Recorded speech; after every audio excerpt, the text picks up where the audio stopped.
When students are appropriately matched to instruction, they are likely to show improved on-task behavior when they're taught at a brisk pace rather than a slow one.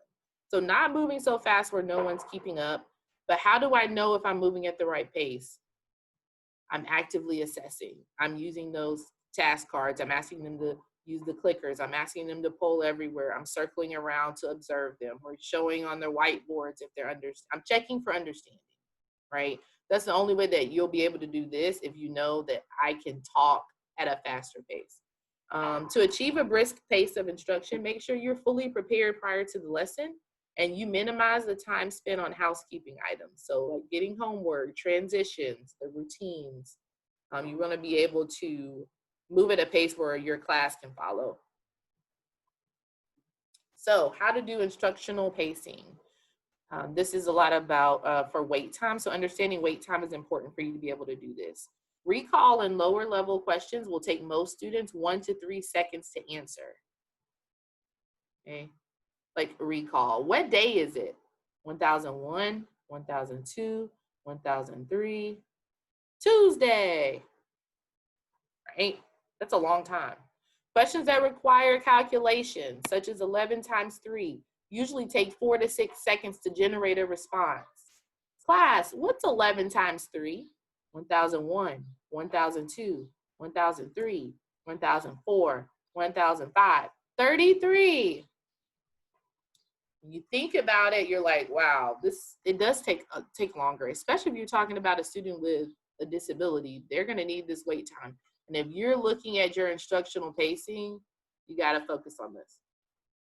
Higher order questions that require more thought than simple recall could take anywhere from 6 to 10 seconds to formulate a reply. Can you tell me the main idea of the story? 1001. I mean, I used to have to do this in my head. What I would do is I would try to sing happy birthday to myself in my head.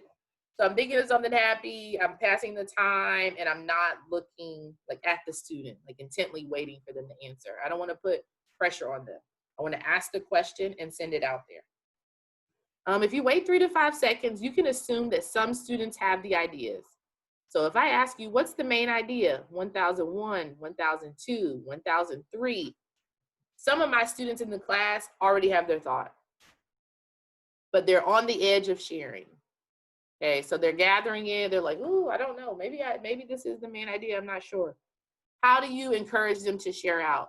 Hey, anyone have an idea that they think is kind of right?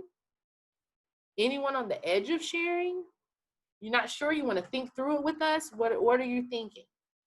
Okay, because kids are formulating the plan. And whenever you ask a question and then you ask it again, it interrupts that neurological process. What's the main idea? 1001, 1002, 1003. You guys don't know the main idea? 1001, 1002, 1003. Anybody know the main idea? 1001, 1002, 1003. And they're constantly restarting if you're prompting. It's like, oh, I had a thought. Oh, right. Do I need a new thought? Was that a good thought? I don't want to share that thought. So give them the task and put it out there.